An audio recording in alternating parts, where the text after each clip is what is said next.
আসসালামু আলাইকুম। আমরা আজ ডিগ্রি সম্পর্কে জানব। সো ডিগ্রি কাকে বলে এবং এটি কয়ভাবে বিভক্ত করা যায় এবং সেগুলো কি কি, আমরা আজ খুব উদাহরণ সহকারে সেগুলো জানব। তো এই ভিডিওটি দেখলে ডিগ্রি সম্পর্কে আপনাদের আর কোনো ডাউট থাকবে না। ডিগ্রি হলো অ্যাডজেক্টিভ এর রূপভেদ। এটি তিনটি ভাগে বিভক্ত, যথা 1 পজিটিভ ডিগ্রি, 2 কম্পারেটিভ ডিগ্রি এবং 3 সুপারলেটিভ ডিগ্রি। তো এবার আমরা দেখব পজিটিভ ডিগ্রি কাকে বলে এবং কি কি। পজিটিভ ডিগ্রি কোনো সেন্টেন্সে নাউন বা প্রোনাউনের দোষ, গুণ, অবস্থা ইত্যাদি বোঝাতে অ্যাডজেক্টিভের যে রূপ ব্যবহার করা হয় তাকে পজিটিভ ডিগ্রি বলে।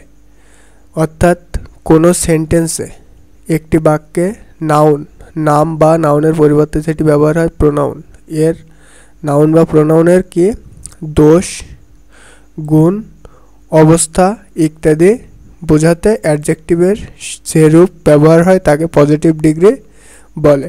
তো একটু উদাহরণ দেওয়ার মাধ্যমে জিনিসটা আরও ক্লিয়ার করি। So example, mister Rony is a good man. Mister Rony একজন ভালো মানুষ।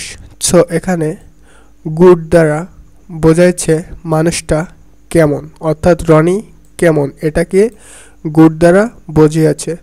সো এটি কি করছে, নাউনের দোষ, গুণ, অবস্থা ইত্যাদি প্রকাশ করছে, অর্থাৎ নাউনের গুণ, ভালো একটি কে গুণ। সো এই গুণটি প্রকাশ করেছে বলে এটাকে পজিটিভ ডিগ্রি। তো এবার আমরা দেখব comparative degree. Comparative degree, so comparative degree কাকে বলে? সাধারণত দুটি, অর্থাৎ দুটি নাউন থাকতে হবে বা প্রোনাউনের, দুটি নাউন বা প্রোনাউনের দোষ, গুণ, অবস্থা ইত্যাদির তুলনা বোঝাতে অ্যাডজেক্টিভ এর যে রূপ ব্যবহার হয় তাকে কম্পারেটিভ ডিগ্রি বলে। যেমন Rahim is wiser than Karim. So Rahim is wiser than Karim. So এখানে রহিম এবং করিম দুইটি কি নাউন। সো নাউনের কি দোষ, গুণ, অবস্থা। রহিম ইজ উইশার দেন করিম তুলনা বোঝাচ্ছে এবং এটি কম্পারেটিভ ডিগ্রির আওতায় পড়ে যাচ্ছে। সো দুইটি নাউন বা প্রোনাউনের দোষ, গুণ, অবস্থা ইত্যাদির তুলনা বোঝাতে অ্যাডজেক্টিভের যে রূপ ব্যবহার হয় তাকে কম্পারেটিভ ডিগ্রি বলে। সো এটা একটা কি কম্পারেটিভ ডিগ্রি, যেহেতু এখানে দুইটি নাউন রয়েছে এবং এর কি তুলনা বুঝিয়েছে উইশার দ্বারা। সো এটা একটি কি কম্পারেটিভ ডিগ্রি। এবার আমরা দেখব superlative degree. So superlative degree কাকে বলে? সাধারণত অনেকের মধ্যে তুলনা বোঝাতে অ্যাডজেক্টিভের যে রূপ ব্যবহার হয় তাকে সুপারলেটিভ ডিগ্রি বলে।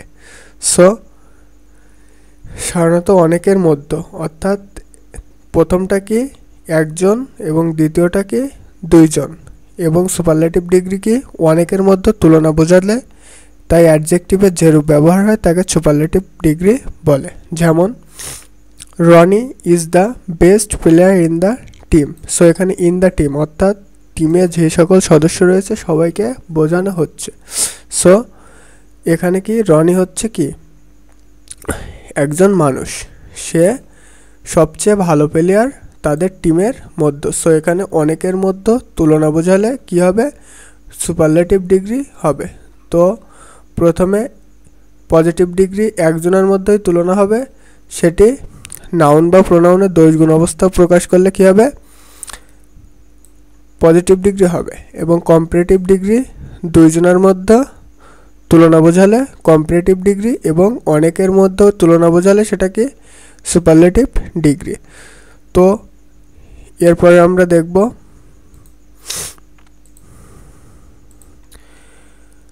Superlative degree into positive degree এক একটাতে আরেকটা কিভাবে করতে হয় এর পরের ভিডিওতে আমরা সেগুলো দেখব। সো আসসালামু আলাইকুম, থ্যাঙ্কস এভরিওয়ান।